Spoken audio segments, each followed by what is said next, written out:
Let me turn it over to Dr. Bock, and he'll introduce our guest for the morning. Lord bless you. Well, welcome everybody. I sometimes wonder what it would be like not to have hope. And the Lord really does change the frame with which we live our lives. And without that, I would have all kinds of reason to despair. So we're going to transition and talk about life that takes place in a space that the church tends to be slow to address, but that at the same time is essential in thinking about whole discipleship and about the way that we live. This is the period from 9 to 5, Monday through Friday, where most adult people spend most of the times of their lives, and which sometimes the church is slow to directly address. And my guest today is David Ridley, who was the founder of Invesco. Is that correct? What did Invesco? What did they do? Invesco, there was a bigger firm called Invesco. I founded actually a predecessor to Invesco that I sold my firm to Invesco. What we did was we were in the business of funds management. Someone has to manage the money. And so that's what we did. So clients, pension funds, endowments, foundations, even individuals through our mutual funds. So are you a glorified bean counter? Is that what it? No one has ever accused me of being a bean counter. There'd be a lot of laughing around that one. Okay. All right. So, and David, we asked you to come be a part of our Faith and Work Chapel to discuss kind of your take on being a professional in the business world who's interacted with the church. Let's talk a little bit about your church involvement. When did you come to the Lord, and what's been your association with the church? Well, I'll tell you, actually, it was through the prayers of a very godly woman in Oak Cliff, where I grew up. I didn't have a great family life. My mother passed when I was 10, and my father was absent a lot, and this woman sort of adopted me. She had a son my age, and she prayed and prayed. And through that, I believe through those prayers, I found Jesus one night laying in my bed in my apartment in Oak Cliff, and I jumped out of bed and drove over there. And she introduced me to the seminary. So seminarians would come over and teach our Bible study, and so I've been coming down here since 1970, I guess. Oh, wow. To, every now and then listening to speakers. So most of the campus wasn't here back then? No, it wasn't. You go back to the trailer that was the book room and stuff like that, right? Yeah, I saw a lot of that. My father-in-law ended up marrying my wonderful wife of 38 years, and the way I met her is her father had moved to Dallas after he was a career naval pilot, and he came here to go to seminary. So once again, seminary steps in. Interesting. Yeah, so let's talk about your experience as a businessman in the church. As you look at this, and you obviously you've been associated with the seminary for a long time. You've been a believer for a long time. Summarize your experience as a business person engaged with the church when it comes to how the church engaged with you in your business life. Can I just sit here and be silent? Ooh. In my experience, it goes back in not in all being negative around the church, but it really goes back to me having no roadmap. Okay, it was sort of left to be figured out, and there was this conflict in my head. Is what I'm doing important or not?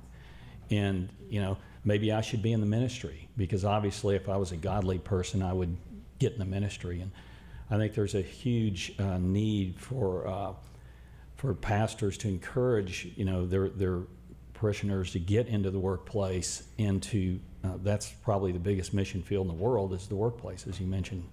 So there is a lot of that going on now that didn't exist. In fact, I asked a man in my church one time, would you consider mentoring me? And he literally laughed and said, why would I do that? And I won't name the church. He was an elder that many, many years ago, it just wasn't the thing to focus on the business. So you've seen a change? Oh yeah, I've seen a change. My church now, Antioch is where I go now, and we followed our grandkids right over there like we always do. Yep. And they're actually asking me to do this. Evangelistic program, Yeah, church growth program. Yeah, my wife, my wife follows him, I follow her, is the way it really works. I'm a real spiritual leader, aren't I? Yeah. So you now speak to this. You're retired and you're taking up a second life, but you haven't left your business experience. And you walk in, and what do you talk about when you go in and do this? Since you had so much help along the way. Well, I'm transitioned. I'm not retired, by the way. I don't. I didn't think I'd mind that term till I actually did it, and I hate it.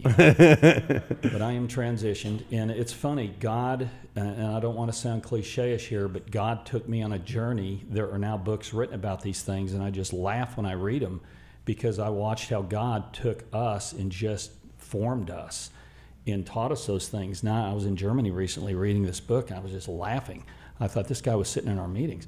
So God actually took us and sort of coached us along the way, and the way that resulted, I was asked at the end of my days at Invesco Real Estate to step up to the bigger company and take charge of like 6,000 people in terms of teaching them around client engagement and things about building it's anybody can build a business, but to be around for the long term is difficult. So teaching them how to do that. And so that curriculum turned into my talk I give now around the country to various universities, and I'm being asked to do that at a few churches and Christian schools now. So you managed 6,000 people at one point? Well, that's anybody who says they did that, you question their real salvation. You actually manage maybe 10 people who manage others, and it cascades out. But yes, I was asked to sit on the, actually co-chaired a management committee for that entire team, and then the whole thing around client engagement. Yeah. And your sense has been that what we do at Seminary is actually well suited to help you do something like that. Is that kind of the bug that you've caught? Yes. My vision is to help the seminary, but help the church understand how important that mission field is called the business place. And that there is a way. My talk is entitled Building Enduring Organizations, because not everybody's starting a company. They're in a group they manage. So building that, but also winning without regrets. There's a way to do that. God came to me this way and to us this way, where I watched a team of gentlemen who started a very, very large business. Again, I won't name it, but I watched them get off the blocks really well, but then I watched them fail. They weren't winning without regrets. They had lots of regrets in virtually every case, divorce and alcoholism and all kinds of things. So we sat around a table in our conference room one day, myself and my partners, and we said, we're not going to do that. We're going to do it in a more balanced way, and family, wife are always going to come first. So that's the story. So you began to address some of the values that you think your Christian faith was teaching you and inject them into the workplace. Is that a fair summary of part of what was going on? Yes, very fair summary. And so some of those values are? Okay, so let me just, if you don't mind, cut me off. I'll ramble a little bit here. But what God really taught me, it started in a hotel room in Houston, Texas. Okay, I had started my business. I think that was a miracle in itself. And so I go to Houston. I'm 2 years in. This is 1985. And I go to Houston, and I'm meeting with one of the most powerful real estate brokers down there, and he was going to bring me transactions I could invest with my one big client. We had one client for 10 years. That would give you religion, trust me. And so he looked at me after the day was over. We were at dinner, and he had all his little analysts with him. And he looked at me, and I'll never forget it. He said, David, do you realize you don't have a chance to make it in this business? You don't have a chance. Who are you to compete with Goldman Sachs and J.P. Morgan and all these big companies? And I sat there and looked at him, and I remember chills going up and down my backbone. And the one thought I had was I agreed with him. He's probably right, you know. That was the longest walk I'd ever made back to my hotel room, and I got in there, and just imagine me sitting at this desk, and I took a sheet of paper, and I wrote every line. I filled it with my fears and my weaknesses, my shortcomings, Every one of them right there. I'm not smart enough. I don't know how to sell this. I don't want to disappoint my boss, who's an extremely powerful Democrat friend of Jimmy Carter's. All these things, you know.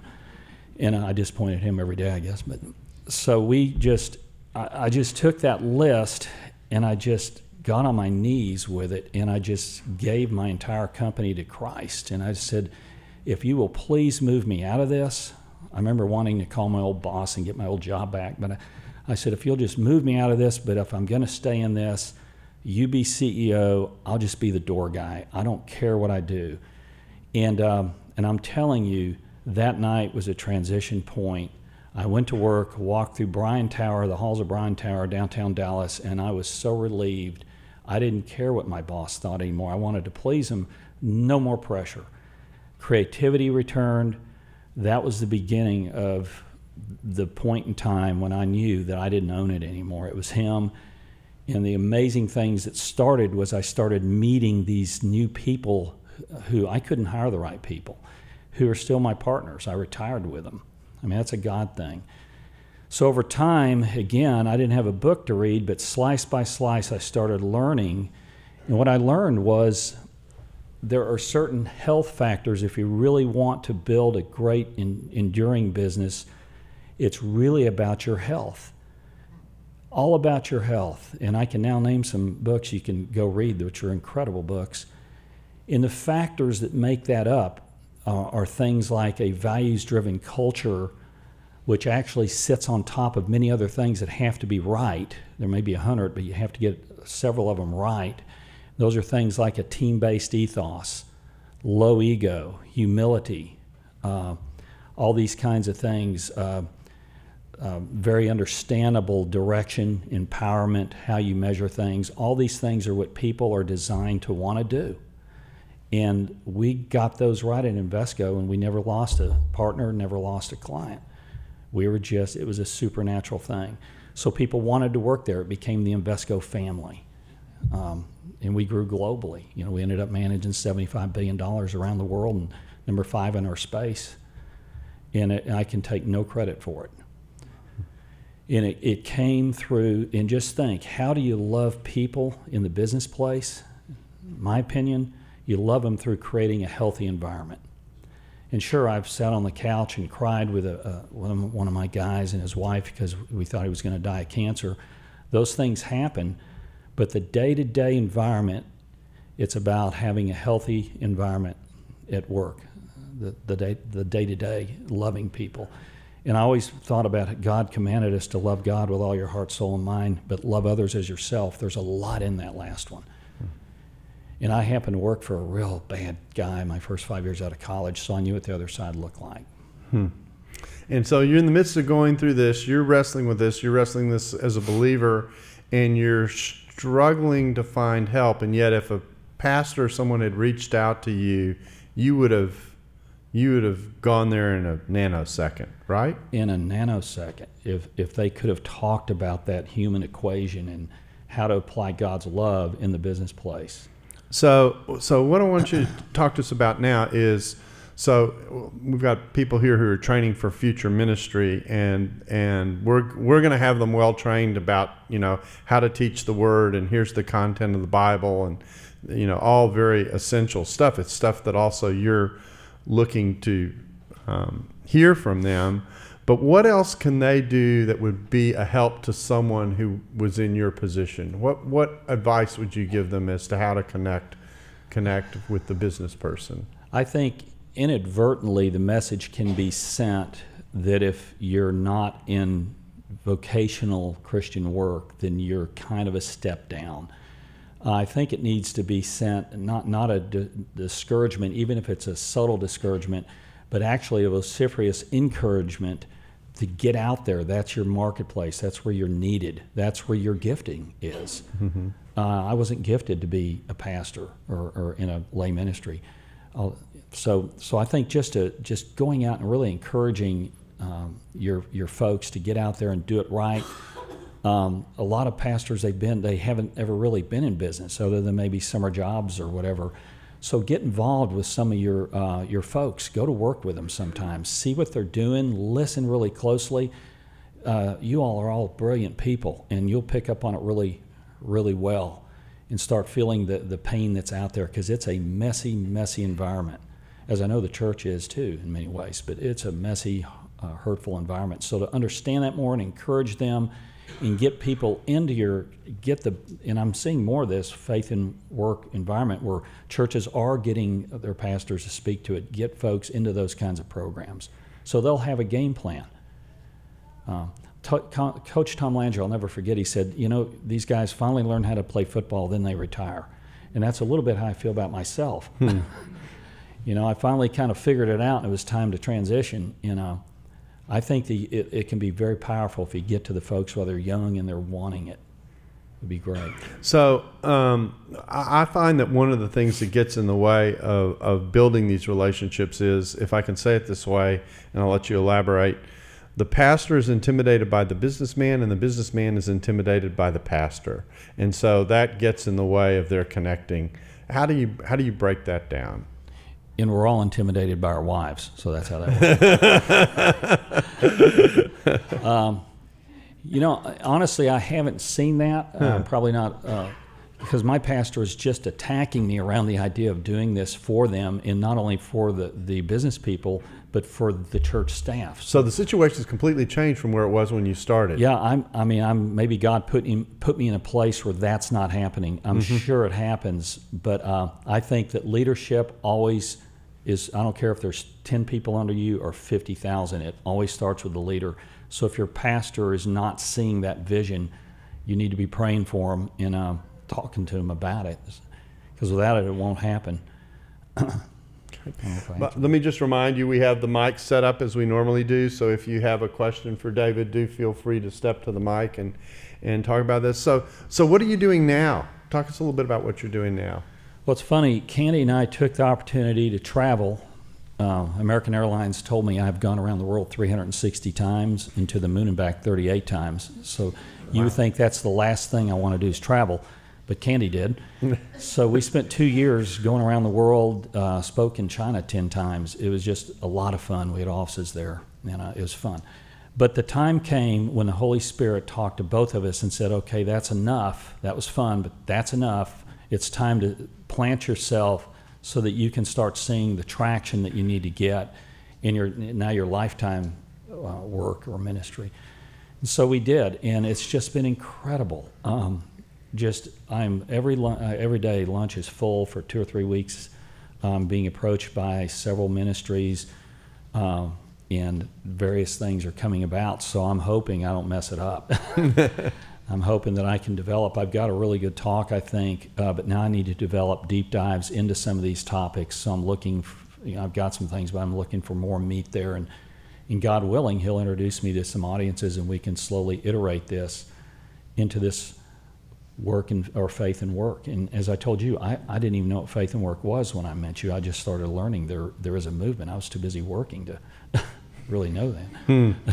Yeah, but it dovetailed both with what you had seen, what you had experienced, and what you were looking for. Totally. It's changed my world, just hearing about it, and it's changed the way I'm going to be giving my talk. Yeah. So let's talk a little bit about what that actually looks like. There are a lot of companies that wrestle with creating a healthy environment. And the thing that has struck us at the center has been, as we get close to these companies and we talk to some of these people who are leading these companies, they are saying to us, we think you have some values that we need in our business place. And the failure to have this, they put it in raw numbers terms, costs us billions of dollars. How does that work? I mean, what are they talking about when they say that? What are they wrestling with? What do they want and need? What does the workplace need? Some people are getting smarter around this idea of human flourishing, as you've taught me to use those terms. Some people are getting smarter there. And as I said, it's all going to emanate from the top.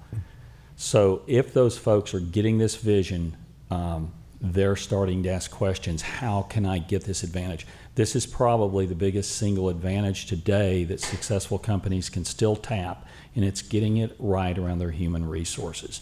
So it's turning into a big deal. Now look, here's corporate America. It is so frequently managed by CFOs who ascend into the CEO place, okay, the CEO position. I call it the quant's dilemma. Probably shouldn't tell people that. But the idea of corporate health, your people, is hard to measure, right? And so forget it. In this old fallacy, if you can't measure it, it doesn't matter. I grew up under that. Totally false. There's now studies you can go to. McKinsey, they had a study that shows, and thousands of companies surveyed, that if you focus on your execution capabilities equal with your company's health, you're 4.4 times more successful in all their studies. Okay, but you can't measure it. You have to watch it. I call it the paradox. We always called it the great paradox. If we manage our people right and their conditions right, the health right, guess what? Profits went up. And we created, it's all about search for differentiation. We created some amazing things that were hard to copy. One's called amazing stability. And your clients get to know you intimately over a year.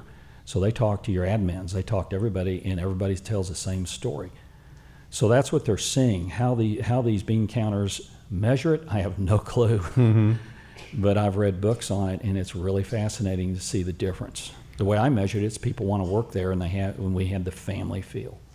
You know? So they have a sense of why they're doing what they're doing. They have a sense of what service they're performing, what needs that it meets. They feel satisfied and flourishing in the midst of that. They feel like that they're there for more than a paycheck. They're there because they recognize that the service that they perform actually has value to people. Is that part of what you're talking about? And the people they work with are understand their roles and their functions in relationship and care about one another as people. In every survey I've ever seen, paychecks are down the list. It's 2, 3, you know.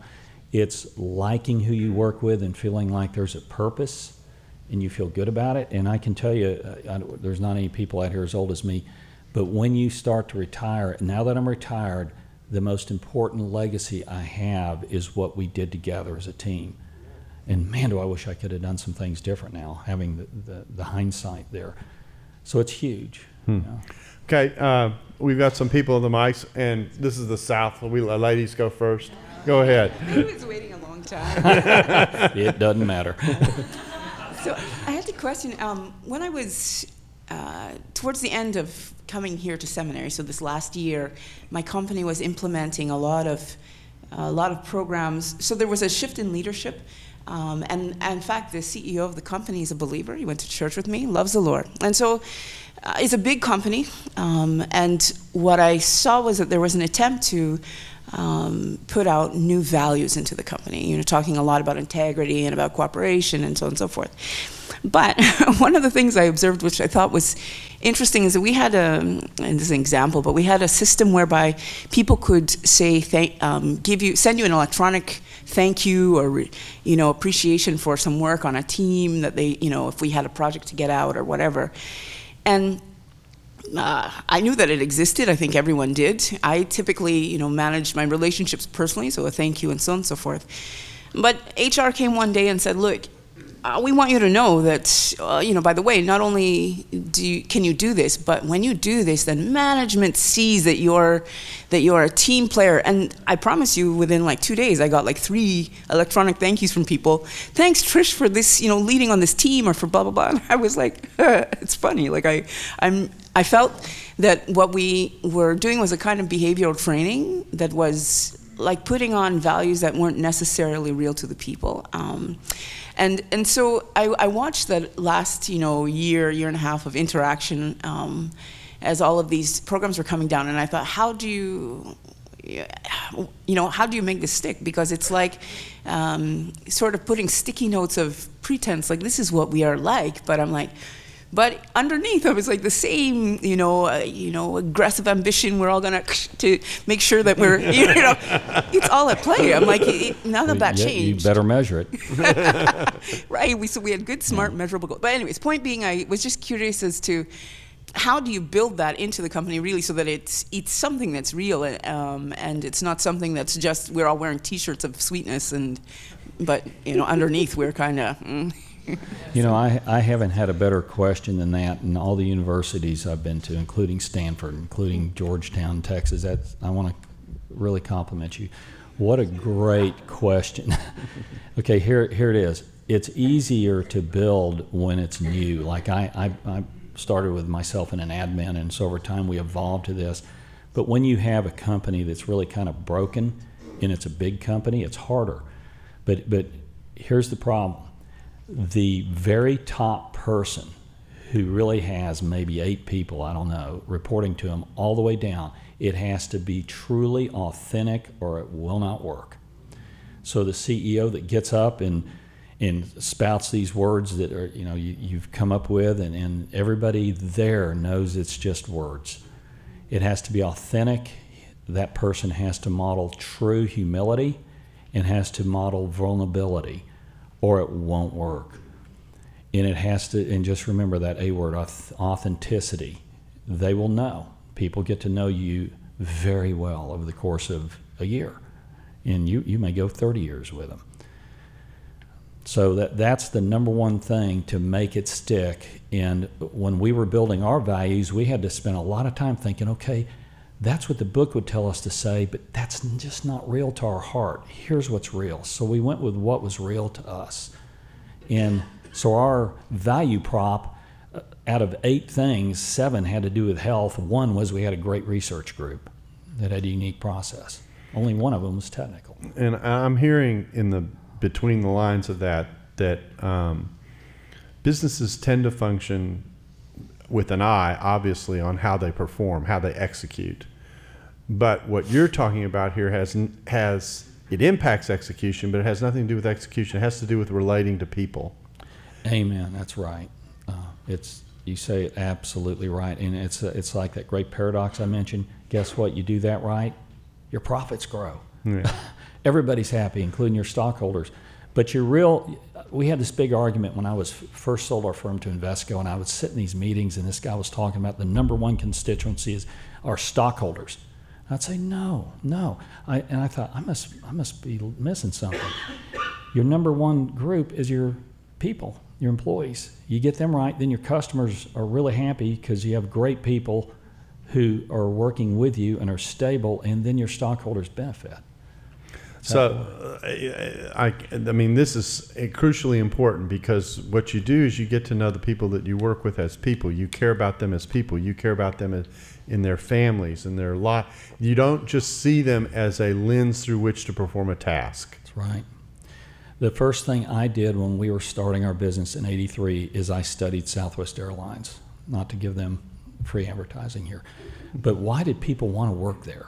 And to this day, I get on, hey, you happy here still? And it's amazing, what they're able to create. And if you look at the stats, it is truly phenomenal. And it's driven by their health. And that's how many people, 85. You're talking about relational health, basically. Relational health. The business of business is people. That's what they say. And how can it be any? And the guy who runs it, he used to run it, the founder, Herb Kelleher, I'm not sure as a Christian or not, but he got love. Mm-hmm. It's the love airline. He did it right. And it's not what you say, by the way, it's what you do. Mm-hmm. And he did it right. Yeah. So I'm a farm boy from South Carolina, and I've counted a lot of beans. So from one bean counter to another. Thanks for sharing with us this morning. Bean counters are good. The question I have is in regards to corporate chaplaincy. What's your take on the corporate chaplain, and what place would he or she have in your vision? I think badly needed. It's interesting you say that. One of my best friends I was talking to last night, and he's going to transition before too long, and he talked about wanting to be a corporate chaplain. And I thought, wow, what a great role that would be for him, because he went here, he put himself through here at night as he worked. But anyway, very, very much needed. There's a conundrum, though. Fortune 500 company or traded on the stock exchange, and you have every religion known to man. And there's one group that does it really well, I think, is this, I forget the name of them. They have chaplains for the workplace. You probably know them. And you've got to be careful on how you approach it, because you've got to offer this service to everybody, right? But then it's a by permission basis. You'll end up in relationships where you can really open up and really have an impact. What we did was I hired a guy, again, this is before the chaplain type programs are around too much. We hired a guy named Dr. Ron. He's a believer. He had a psychology background, had a practice, but we had him move over into, or he moved himself over, I guess, into the corporate world. His job was to facilitate us where we had problem areas within our company. We had hurt feelings or people not interfacing well, and to dive in and meet their needs, both business-wise, communication-wise, and spiritually. And that worked really well, but in a way, in corporate America, it kind of needs to be below the radar sometime. You know, so it's got some finesse involved with it, but very much needed. Good. Thank you for being here today. Really appreciate it. So as a Christian leader, especially in the workplace, how do you balance setting a standard for excellence and creating excellence in the workplace with the need for grace, knowing that you're working with sinful human beings? How do you address that tension in leadership? Sometimes very, very imperfectly. And I'll tell you a story. One of my Christian brothers where I worked, he's with me for 25 years, as many of them were. He said to me one day, he says, "David, do you remember the time you told me you either get this done or I'll find somebody else?" I said, "No." Man, did I really say that? And then when my assistant was retiring, who I just asked to come back to work for me, by the way, because I'm floundering out here. But during her retirement, she was up there giving me praises, and she didn't know what she was saying, but she goes, "You know what? But he always said he was sorry." You know? But here's the deal. People know your heart.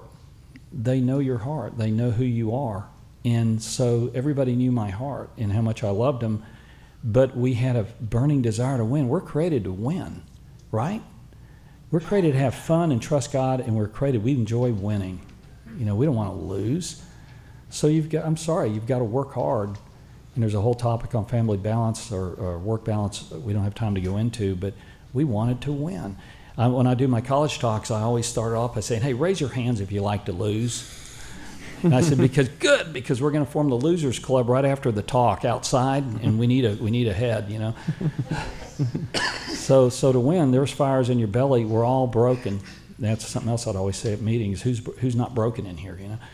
But they know, they forgive you. But you have to have excellence. Today is the most competitive environment that's ever existed in the world. Knowledge is rampant. Smart doesn't count. That's a commodity. It's easy to find smart people. It is about a lot of things that are different if you want to win today, and you've got to work hard, and how you manage that with your family is the key. So there's a tension between pushing for excellence and if I can say it this way, demanding performance, and the idea of the person doing the pushing and the managing, showing enough that they care that the challenge can work. Yeah, because think of all the families you have. This went through my mind every day. All these families. We had 500 people. That really meant maybe 2,000 people. Mm-hmm. And if we didn't compete smartly and be accountable and put the hours in to do it, we're letting everybody down. Not to mention, think about your testimony if you just kind of took it half-heartedly and joked all the time. What would that look like? I mean, that spoke to me big time. So people want to see an ownership and a passion, or your testimony's out the window as well. So. Okay. I think we're on this side now. Go ahead. Okay. As I was standing here, I realized my two-parter question is actually now a three. It's mainly the difference between the way my father, who is manager of a research department in a big company in Korea, versus me. who want to open up a counseling clinic. It's a difference between corporate and self-employed mostly. So from my father's history in the work in the technology industry, he has been known to be like one of the most honest and nice men in the industry. Still having people who worked under him, like giving him like special treatments here and there every time he goes visits them. And then there's me, who don't exactly see himself as a people person, want to open up a counseling clinic. So in a sense, what would you see as the biggest difference between working corporate versus working self-employed? The second part of that is how much easier and how much harder is it to exemplify Christ in a corporate versus self-employed? Third part is there any way for there to be an in-between corporate and self-employed? Yeah, that's again a very good question. In fact, can you please lighten up on the questions? No, it's a very good question. And here's my opinion. We're all gifted differently, right? And that's the body of Christ it talks about in Corinthians. We're all gifted so differently. When I found Christ in the workplace, when I finally gave it away in that hotel room, the next hire I made, I paid twice as much as me. And my boss says, "This guy crazy?" The other guy that I hired after that, I know I was paying him $20,000 more a year than me. Okay, I had the security to do that. Okay, to go ahead and get great people around me, because I knew that God owned this, and that the competition wasn't in here, it's out there, because we all are in competition, by the way, in this capitalistic society. So we had to offer an excellent product. And there's a principle that I learned many years ago. We named it, and it was called IQ compounding. The only way to get there is to work with other people. God designed us to work with other people. That's how Jesus did it. And we're designed to be with other people. And so if you create the right environment, the obligation to dissent, constructive conflict, you walk out of the room still loving each other, you have the right people around you, you're smarter than the competition. So it's surrounding yourself with the best talent you can possibly get. Even if you're self-employed, find that group you can get involved with. And it's the same in public or private. There are different systems where teamwork is less important. If there are star systems, a real estate broker, he's the star, that's fine. Most businesses are more competitive and are more complicated, and they need to have, I shouldn't say more competitive, more complicated, and you need that team. So I would create a team if I could, because we're not designed to be alone. Even if you're not in a corporate, you're by yourself. And celebrate your uniqueness, because you're not a gregarious person or someone who is great with crowds. That's fine. Get someone who is with you or around you.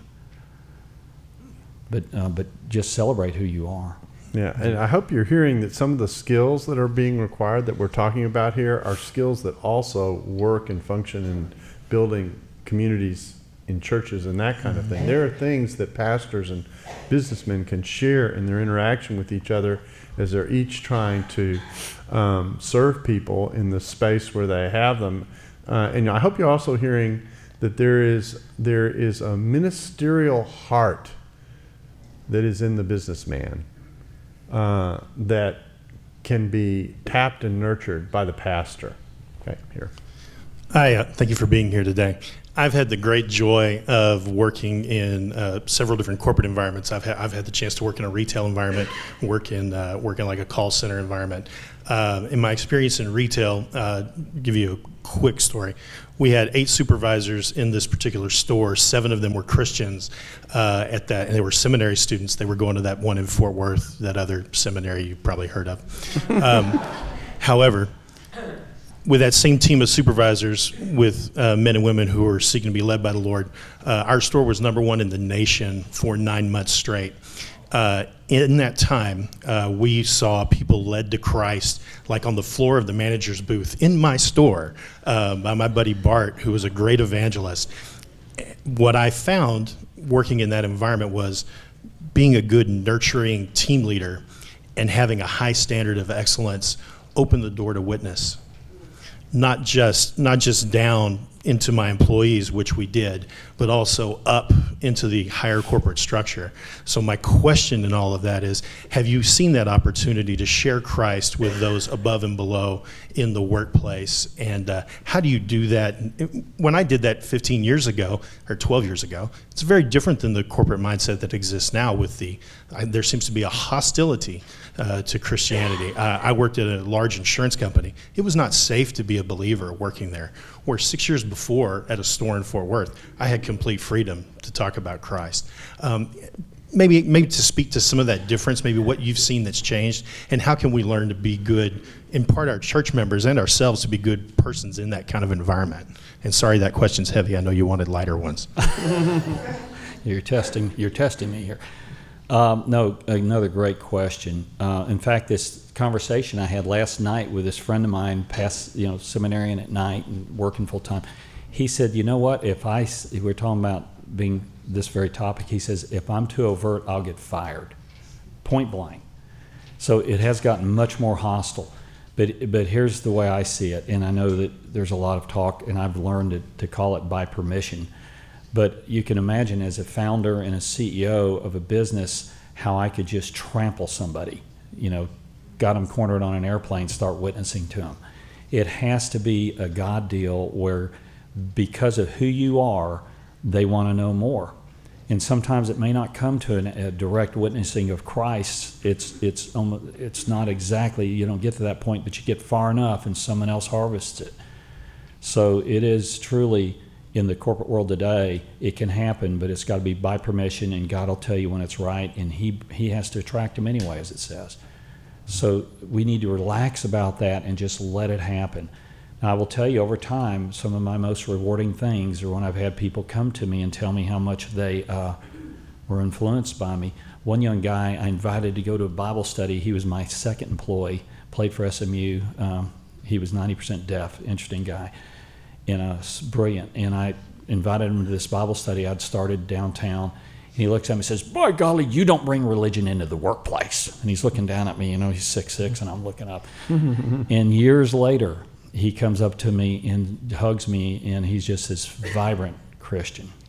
And that's happened over and over again. I didn't get to harvest it. I got to lead my boss to Christ once. That was great. But it's just be open and go through the doors that are given you. Over here. Yes, I just thought it was interesting that you said that today being smart is now a commodity. And so I was just wondering, from a Christian perspective, as we're supposed to minister to those who are marginalized, what does that look like in the workplace, especially with people who might be losing? Yeah, good question. It's in my experience, everybody's smart or they wouldn't be there, in a lot of these positions. I have friends who are really suffering, strong Christians suffering because they don't feel like they've done enough in the business place. They feel like they've been wasted, their talent's wasted. And in my belief and the way I counsel that is, look, God has put us on a path, and we need to be happy with that path we're on and really work that path and spend a lot of time in prayer. But learn to be on the path where God has put you. There's other paths I would have rather taken personally, but he put me on this one, and that's the one I'm going to take. There are people far smarter than me and more equipped biblically than me. They look like the perfect person who ought to be doing what I'm doing, but he has them on a different path, and they need to have peace with that. Last question here. Okay. Yeah. Thank you, Mr. Ridley and Dr. Bock, for taking it. So I have a professor, and he argues that worship as seen in the New Testament really doesn't happen in a church service, but it's actually seen as happening in the day-to-day, which I think is very interesting and touches exactly what you're talking about, faith in the workplace. And as Christian leaders are called to equip the saints for the work of ministry in their day-to-day life, like that is their mission field. You touched briefly on a few points on how to build relationships with business men and women. Get involved with their life. Let your business person be their show and tell. Like, go to work with them. what were some other areas you can touch on just on how to build the relationships with those people regarding building those relationships with the business men and women? You mentioned, encouraging them to, this is your ministry, empowering them, and then going to work with them. But I think you mentioned a few more that I missed. Okay, I'm not sure exactly what I said, but here's one of the things that God has put in my mind here is what I learned early on was, you need to be excellent, right? And so when you get in an environment and you're competing with your colleagues, that's big time in many places. What I've learned, and I mentor young guys all the time, that's a hobby, is don't compete with them. Compete against standards. In fact, be servants to them. Help them. They'll never forget it. And again, it's not what you say, it's what you do. So absolutely, and sometimes it's really hard to love some of the folks you're working with that are highly political and really are not prone towards good health or hygiene in the marketplace. But be a servant and compete against standards, be the best you can, and trust God with it. And that I found very important in the marketplace. And I'm not sure I hit exactly all you were after there. Well, David, I thank you for coming in and chatting with us, kind of giving us a sense of what a Christian businessman's heart is like and the way of thinking about relationships with them. And I hope that you get the sense of encouragement that a person who's in the business world is a person who's approachable. You can get a glimpse of what should get a glimpse of what their 9-to-5 life is like, so that you can begin to think about how you teach into that with the values that not only operate in the context of a person's private Christian life and the corporate Christian life of the church, but also works in corporate life as well. I think that's all very, very important, and it's very transferable. And in the midst of that, you demonstrate the value of Christian faith, which then can lay a groundwork of credibility for other things that you also want to talk about. The scripture says that if you don't handle earthly things, how in the world can we entrust you with spiritual things? And so I think that's an example of this kind of principle that we're talking about. Let me close this in a word of prayer, but let me make an announcement that I forgot to make at the beginning, which is there are internships available at the Hendricks Center for students that walk into these areas, walk into the area of giftedness, that talk about writing into these kinds of spaces and into these kinds of topics, that kind of thing. If you're interested in that, check the student board and you can find out details about what an internship with the Hendricks Center can be like. It's a little bit different than some of the other internships that are around, so we would love to have you be a part of what we do. Let me close this in a word of prayer. Father, we do thank you for just the privilege we have of being made to serve. In Genesis 1, the first assignment you gave to people was to tend the garden well, to be good stewards. And being good stewards means that we not only engage in the tasks that you give us that allow us to serve one another, but also that we relate well to those around us. And certainly it is the gift of your Spirit that enables us to do that well. May we draw on the resources that you give us. May you form and shape a heart in us that desires not just to perform a task, but to serve the people around us in such a way that we make the world that we live in a better place and in a way that is honoring to you. We ask these things in Jesus' name. Amen. Amen.